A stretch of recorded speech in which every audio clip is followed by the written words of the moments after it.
All right. Hey, Mohammed, how you doing, man? I'm doing good, buddy. I'm doing good. So, we will going to discuss about remote jobs.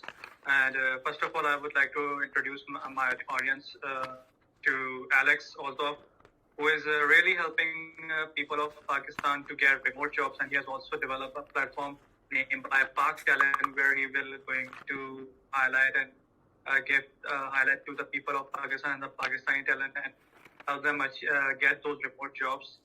And for my side, I am Mohammad Adil Mazhar, and I've also worked remotely for a US-based company as a business analyst. So we will going to discuss how people of Pakistan can get good remote job, what skills are required, or how the future of work would like.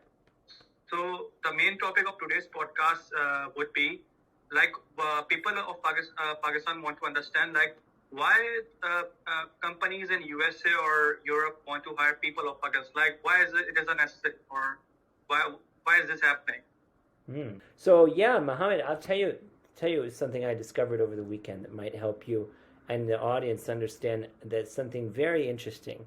So we started about a month ago with the idea in mind that Pakistani talent is already very good, right? On average, the average person in Pakistan's ability to work in a digital environment and especially to work in a kind of technical digital environment is is great. And the population is young, so we're talking like a lot of people under 35. I can't remember the exact number. And then in addition to all of this, um, as we've discussed previously, right, the amount of money that can give you a good life in Pakistan compared to the amount of money that can give you a good life in New York is quite different. So, for example, if I'm a remote startup founder and if I work at a remote scale up startup, doesn't matter, and I want to hire someone who's young, talented, and can accept the budget that I can pay, then looking inside of the United States for that is not the right play anymore. Looking inside of Europe, there's also other considerations, right? Like, for example, there's great health insurance that you can get someone, uh, but if you have to pay US or European rates for this, it's quite challenging. So you can provide the same or very similar standards of life for someone in Pakistan, but at a fraction of the cost. And then on top of that, you can help them grow their career and vice versa. Now, one thing I've learned recently is that some people take advantage of this too much. And I want to state this publicly for your listeners. I really strongly believe that if a company can, they should always pay at minimum $1,000, but in a lot of cases, much more than that. It really depends on the role, right? So this is something I've learned that, in fact, a lot of people don't do this. But the companies I've worked for in the past, which are remote startups, remote scale-ups, they do pay that much, and that was my goal originally because I know that there's this good match. I mean, it's so important when you're running a startup to have someone with a lot of energy. And really, truly, Pakistani people I've worked with always do. And they're willing to work, work hard, which is what a startup needs, right? Now, I told you I discovered something interesting recently, and that interesting thing is that there are also a lot of Pakistani expats and first or second generation immigrants who have started their own businesses. And they're looking towards home and thinking, I would love to hire someone from home, but I have no way to find it. And in fact, they're looking at other platforms. So I discovered this past week that there's a platform in the Philippines that focuses on Filipino talent, right? But there's no platform till now that focuses on Pakistani talent. So apparently many of the agencies out there that are run by Pakistani expats or Pakistani second generation, first generation immigrants, they're going to the Philippines to hire talent. So we need to fix that. And they want to be part of it because they also believe firmly that there's great talent in Pakistan. It's just how to collect it together in one place. So anyway, that's a long way of answering you, but hopefully that gives your audience a complete picture of the situation. No, that's a great answer. As you talk about like a majority of the employers look for Filipino. So I guess for competition, people of Pakistan are competing against the Philippine people because, as you said, that companies should give at least $1,000 a month when they hire. But what I see or what I've experienced, like the people in Philippines are ready to work under $500 less. So how we will going to tackle that, or how Pakistani people can tackle that? I'm glad you asked because we've talked about this in another way before. So I'll just reiterate the point, which is two things. One, in the world of remote work, a combination of specialization and generalization wins. So what do I mean? There are so many unique roles I've seen for jobs, and then there are also generalist roles. But one thing that's in common: high-paying remote roles. There are a ton of them, and it doesn't matter even if they pay you more closely related to your country's salary than what they might. So, for example, you might be able to land a role making 4,000, 5,000 a month. Maybe they would pay someone in the U.S. More. Like if they're in Washington D.C., they might pay them 6, 7, 8, 9,000. But still, 4,000 is a good amount of money, right? And then the important thing here is that these roles are a little bit specialized. So this is what I always tell people who are now on the platform. When you say what you want to do, right, it's okay. You can apply for any job you want. And that's why we created a job portal, because we know that people need jobs. So we want to make sure we're giving them as many opportunities as they can. But when you position yourself to be found by recruiters, think of it this way. The more clear and specific you are with what kind of role you want, the more likely you are to be found by someone who's willing to pay more because they know that you'll do a better job of that than if they hired someone who's a bit more general and doesn't know what they want. So again, it's all about knowing what you want and presenting yourself, and also looking for those jobs where you fit in kind of in a good way. And that comes sometimes from having other experiences, right? So I always also say to people, it's not a bad thing to freelance if it's helping you build experience, but the goal is to get you that remote role. And then lastly, Mohammed, I would also say one more thing, which is about ethics. If I can be honest with you. Yeah, man. There are a lot of companies out there that are ethical, a lot of remote companies that do have the idea in mind that we shouldn't pay super low just because we can. We shouldn't hire someone with Philippines and pay super low just because we can. Trust me when I say I've worked for 2 companies now where this just wouldn't be the case, right? They will leverage the opportunity to work with someone for less salary, but they will not pay you so low. And so for this reason, I think it's important not to think about competing with Filipino talent at all. Actually, instead think about competing with yourself for how specific and clear you can get on the role, and then also for learning what kind of companies are worth working for. Because the thing is that there are a lot of great companies out there that are worth working for, that will pay you a fair salary. And then there are a lot that are not. And that's another thing we're working on right now at Pac Talent, is actually a database of companies so we can start to get records of who is fair and who is not. Because I think that's really important for everyone to be aware of too. So, yeah, that's another long answer there, but I think it can give your listeners a lot to ponder. Yeah, that's a great answer, because the majority of people are thinking like they are competing against Philippines or other South Asian countries, so they don't have those skills or they can't compete with them. So I want to make our audience understand, like, if they scale up or if they work on themselves, they can eventually get a good remote job, in which they will be satisfied and they will have more opportunities and growth over there. Yeah. So my last question would be as you know, majority of the people of Pakistan use platform like Fiverr and Upwork for freelancing. So if they get a remote job through your platform, will it be a project-based job, or it will be a secure job? I'm glad I want to make sure. Yeah, I'm glad you asked. Yeah, so let me answer that as best as I can, because right now it's evolving very fast. So our number one priority is to help people get roles.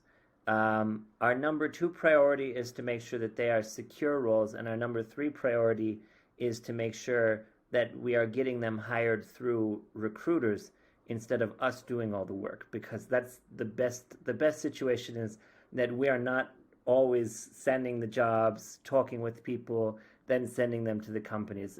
Otherwise, we'll never grow fast, and then we'll be limited. And this is something I think is really important for people to understand. It is our number 3 priority, but it's still high on our list because we know that we can only have better impact if we scale to having other people use the platform. But we also know that number 1 and number 2 are hard to guarantee right now unless we do it ourselves, right? So to the point, number 1, getting people roles, that's the most important because 1, that helps spread the overall image of Pakistan as a place to hire from. I just had a very sad conversation half an hour ago with someone who told me he actually got a client on Upwork. They signed the contract, they started to work together, and then the person asked him, "Are you Pakistani?" And he said yes, and he said, "I'm sorry, I don't want to work with you anymore." This is really messed up. Yeah, that's happened a lot. Yeah. That happens a lot. It's messed up, right? So the most important thing is creating those wins where we can say, look, this person got hired.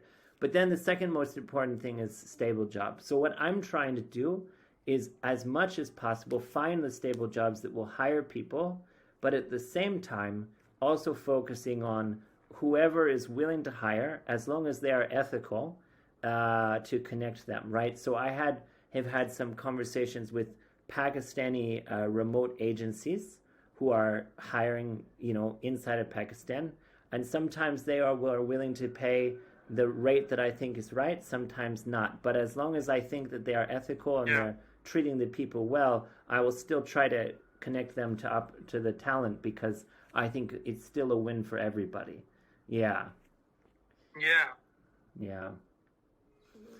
And this is the tough. That's good. Yeah, and this is the tough thing, right? I mean, in this world, we need to be pragmatic. The more I learn, the more motivated I am to be pragmatic first and idealistic second, in the sense that I can dream all I want, that I can always get people the perfect remote role where they're secure and they're making 2,000 plus a month. That would be my standard. But then reality hits and it's harder, right? So the first priority has to be to improve the image overall, and then from there we can start to negotiate more. And I think that's the thing for me. And in the meantime, Mohammed, one of the other things I really want to encourage all the listeners to have faith in and confidence in is that Pakistan is not the first country to go through this process of kind of, how do we say, going up the labor market. That's how we would describe it, right?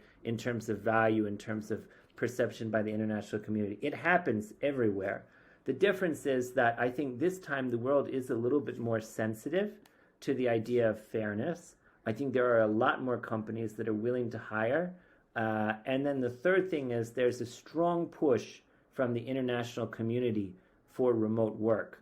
Add to this the fact that there are many people who are European or American who, to be honest with you, I don't want to say they're lazy, but their time is coming.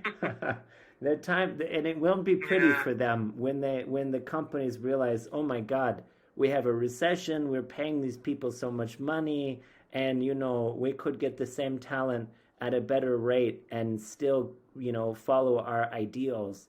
This will come. It's not here yet, but it will come, and this will be the moment in which I really believe we will go from a small scale platform that does everything ourselves to suddenly all of these companies coming and saying, "Oh my God, this is amazing! Please connect me to these people." So it's all about patience, right? And in the meantime, doing everything we can to lift up as many people as we can.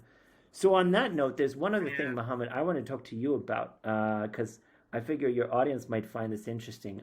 We don't have much time, but I heard from you a little bit that you're going to America, right? Yeah. That's incredible, man. Are you excited?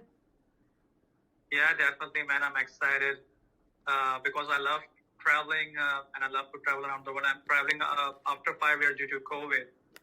So, and I have some plans like after America, I will visit other countries also. So I'm very excited about the idea of the digital nomad, like how they work remotely and how they travel around, like this kind of stuff. So that's why I'm so much interested in this. So that's why, as you said, like people should have at least $2,000 a month salary, because when they reach $2,000 a month salary, they can have access to other parts of the world, and they can go there and have more opportunities for growth. Exactly. And this is something I actually wanted to share with your audience and with you too, because I know you and I have talked about it a little bit. But, um, I think, and I know this culturally might be hard because I have some friends who've told me, Alex, I don't know how I'm going to do this. My family's here. It's everything is here. Actually, one of the people who helps me with Pack Talent has we've had this conversation many times, because I really want to help him, but he is also kind of, even though he makes enough money that he can leave, he chooses not to, and I respect that. But what I would say is, if you're young, and even if you're making over, let's say, $800, $900, or even, honestly, even like over $700, and you really want to strike out on your own and experience this nomad lifestyle, there are not that many places in the world where you can do it. I'll be honest, but there are a few. So, and this is a way to your leverage and grow. So leverage your opportunities and grow. So what I mean, Yeah.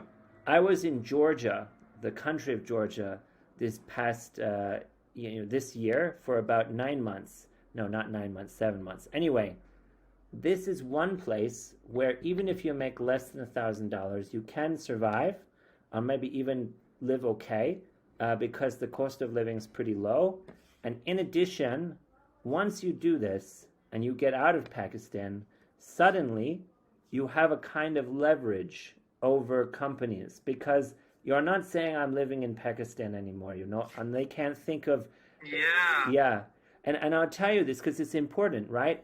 Even I, as a hiring manager, had to do this at my previous company. So my previous company, this is something your listeners should be aware of. My previous company, I was told, hey, Alex, you need to use this method to determine how much you can pay people. It's called the McDonald's or a Big Mac method. So basically the idea is, how much money does a McDonald's Big Mac cost in this country? And then from there you can determine the salary. I'm sorry to say, I really didn't like this idea, but Yeah. it was, That's funny.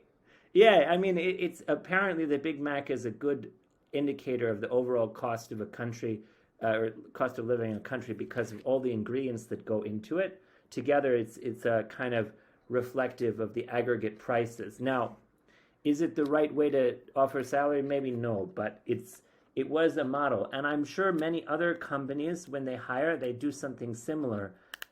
Also, you are encouraged to go on Glassdoor and look at what's the average salary for this position in this country. I always added money on top of that, because I thought, no, we can't just use the average for the country. Then this person won't. Why would they want to work for us, right?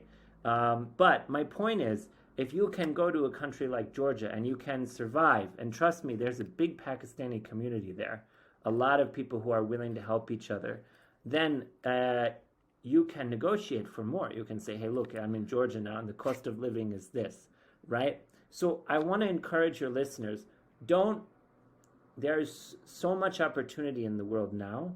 And yes, the digital nomad visas, a lot of them require a higher minimum income, but not all of them. Yeah. And Georgia is a special Yeah. place, because actually Georgia doesn't require any income. They don't even require you to have a job, and they'll let you stay for a year.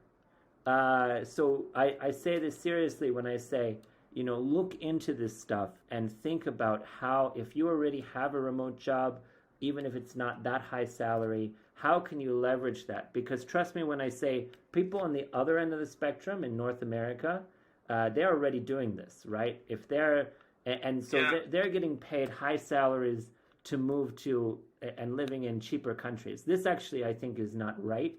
I think it should be that if they move to another country or they move to another part of the U.S., they should accept a lower salary, unless they are very, very specialized and you can't find anyone else like them.